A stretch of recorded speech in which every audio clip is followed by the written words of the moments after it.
It's become so cliche seeing bands emerge out of the major urban centers, whether it's Los Angeles, New York, Chicago, or some smaller cities like Seattle. But the band Kyuss didn't fit that label. In fact, they came out of the California desert, which seemed like an unlikely place to find loud guitars and thundering drums. Referred to as stoner rock or desert rock, the subgenre borrowed elements of psychedelia, blues, heavy metal, punk rock, acid rock, and alternative rock.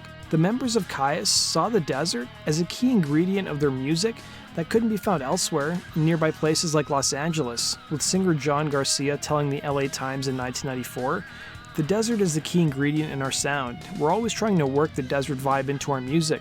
We're only 2 hours away from Los Angeles, but considering how different things are over here, we may as well be on Mars. The thing is, we're a very satisfied bunch of Martians," he'd say. Today, let's talk about the rise and fall of Kyuss.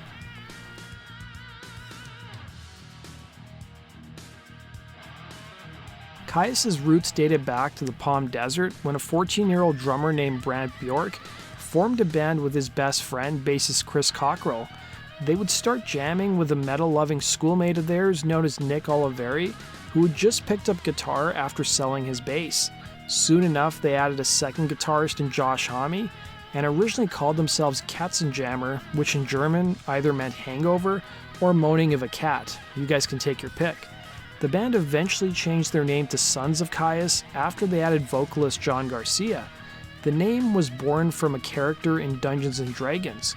Garcia would recall to Louder Sound how he joined the band, revealing, "I played football with Nick Oliveri and Brant Bjork and Chris Cockrell. Nick kept bugging me to see his band Katzenjammer play.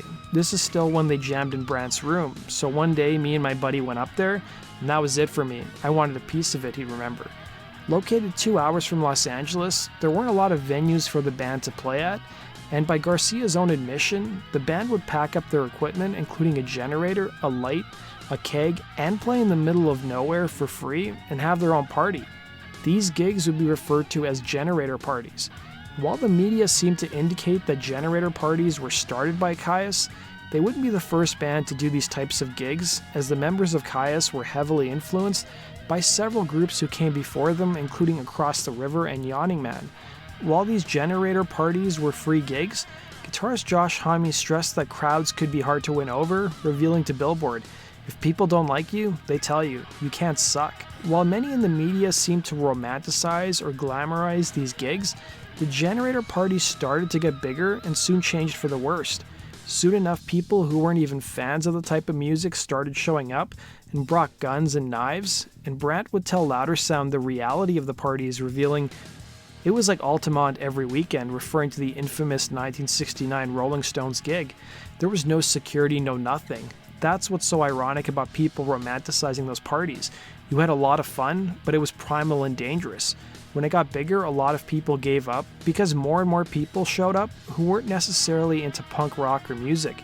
They just wanted to do something. When you bring all those people together from different parts of the desert, it turns into tribal warfare. You get a lot of guns and stabbings, and that's what really ended it," he'd say. The band would change their name from Katzenhammer to Sons of Kyuss in 1989, and it was around this time that guitarist Nick Oliveri left the group, and the band shrunk to a four-piece temporarily. The following year, they would release their self-titled EP on their own label, Black Highway Music.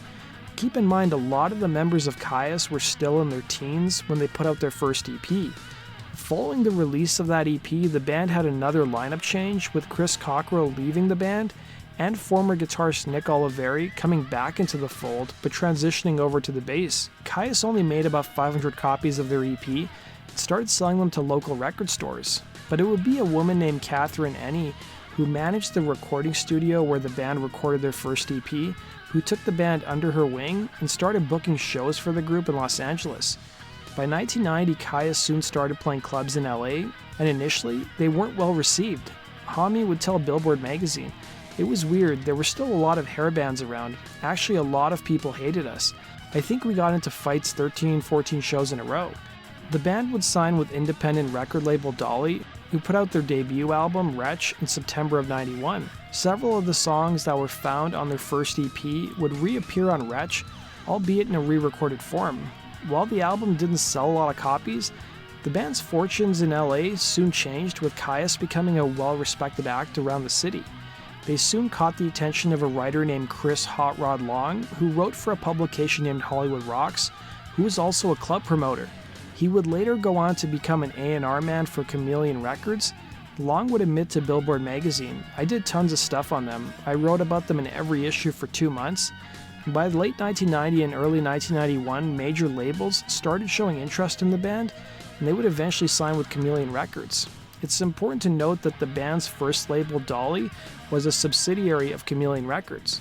The band's first release through the label would be 1992's Blues for the Red Sun.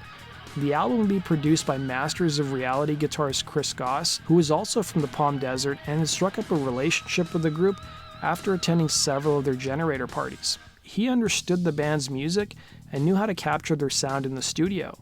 Following the record's release, the band underwent another lineup change, with Oliveri once again leaving the group and being replaced by Scott Reeder. Blues for the Red Sun immediately gained traction, picking up major airplay on KNAC in Los Angeles, KISW in Seattle, KIOZ in San Diego, as well as WYSY in Chicago. In addition to that, MTV added Thong Song and Green Machine to their lineup for Headbangers Ball. Spin Magazine also labeled the record as one of the top 10 most underrated albums of the year. And it wasn't just America who recognized the genius of the band, as the British press, most notably Kerrang, gave the album 5 Ks out of 5. MTV actually wanted to come out to the Palm Desert and film one of their Generator parties, but the band declined.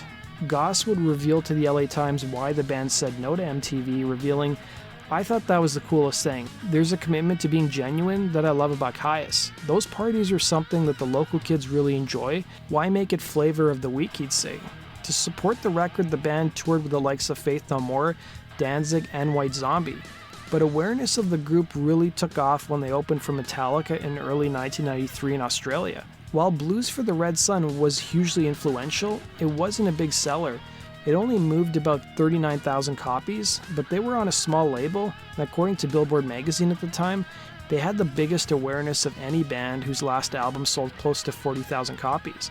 Chameleon Records was excited about the band's follow-up record, Welcome to Sky Valley, and soon started previewing it for some of the biggest names in rock and the metal press in late 1993, even sending out samples of the track Demon Cleaner. Then the unexpected happened. Chameleon Records folded. Homme would tell Billboard, "It was a pretty big shock. I kind of think that I knew it was going to happen someday, but we could be the label's savior band." The morning before the closure, I'd had great conversations with the people at the label, he'd remember. According to the same Billboard article, Chameleon Records had a relationship with Elektra, who signed the band. It would be Elektra Records Vice President of A&R, Steve Ralbovsky, who initially showed interest in the group. He soon started reaching out to Metallica and Nirvana, as well as industry agents and managers about Kyuss, and the response was overwhelmingly positive, and soon enough, the band was signed to the label. Elektra would release Welcome to Sky Valley in June of 1994, and it's regarded by many fans of the band to be their finest work. But the band underwent another lineup change, which delayed the album's release by several months, with drummer Brant Bjork telling Louder Sound, "There was just a lot of politics involved at that point, and the band started to disintegrate from all the business and politics and all the stuff that's just not fun to take responsibility for when you're that young." In a separate interview with Rolling Stone in 2012, he would say, "Josh and I were the creative force within the band, and after the completion of our second record, Blues for the Red Sun, we developed opposing views on how the band should exist and operate." He would end up being replaced by drummer Alfredo Hernandez. Their new label, Elektra, would also struggle to market the group, as they couldn't be pigeonholed into one category. Something frontman John Garcia shed some light on during an interview with Louder Sound, revealing, "Elektra flew us out to New York, and we sat in a huge conference room, and everybody ran around the table introducing themselves. We had a huge team of people. Back then, the music business was a lot different than it is now. Anyways, I don't think they knew what to do with us. We got a little bit of airplay on MTV, but I don't think they got it. They just didn't know where to push Kyuss." But guitarist Josh Homme thought the fact that the band couldn't be pigeonholed was exciting, telling Billboard, "We have a pretty cool audience, and they're pretty different from each other. Chances are you'll see a 20-year-old next to a 60-year-old speed freak." To support Welcome to Sky Valley, the band toured with Dinosaur Jr., Fishbone, Ween, and Biohazard, bands who, just like Kyuss, couldn't be more different. As the band turned their attention to what would be their final studio album as a group, 1995's And the Circus Leaves Town, the recording of the album was not a positive experience. As John Garcia remembered it, it was a horrible effing record to make. Josh and I were clashing all the time and had creative differences. And in a 2009 interview with bassist Scott Reeder, he would claim, while recording Circus, so much money was getting thrown out the window. We were in one of the most expensive studios in Hollywood just for recording overdubs. People running around to get you food, cigarettes, anything you wanted. There was also a bit of bickering going on, and I was pretty stressed. Too many weird vibes. It wasn't the way things were supposed to be.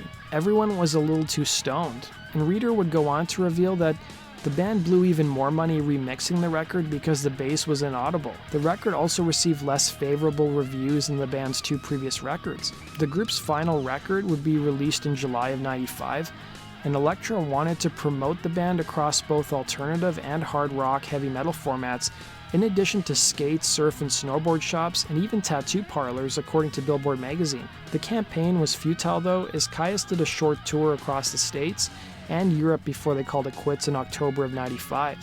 The band was supposed to open for Monster Magnet the same month, but it was over.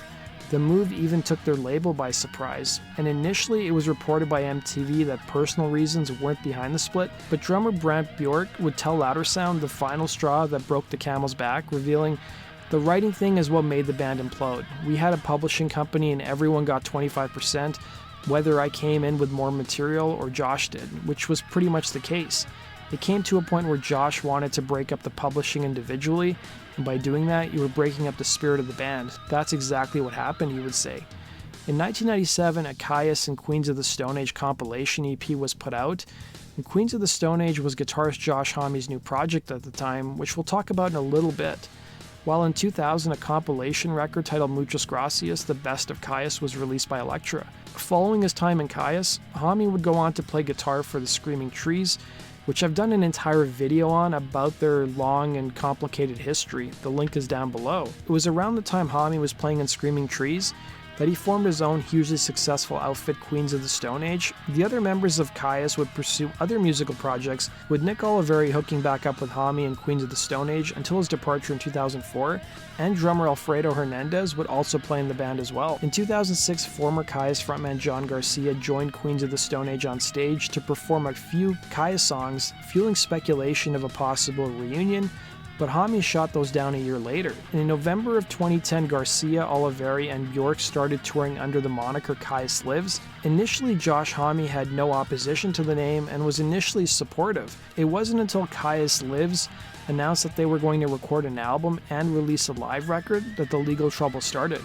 Homme filed a federal lawsuit against Garcia and Bjork, claiming trademark infringement and consumer fraud over the use of the Kyuss name, despite the fact that Bjork had originally created it.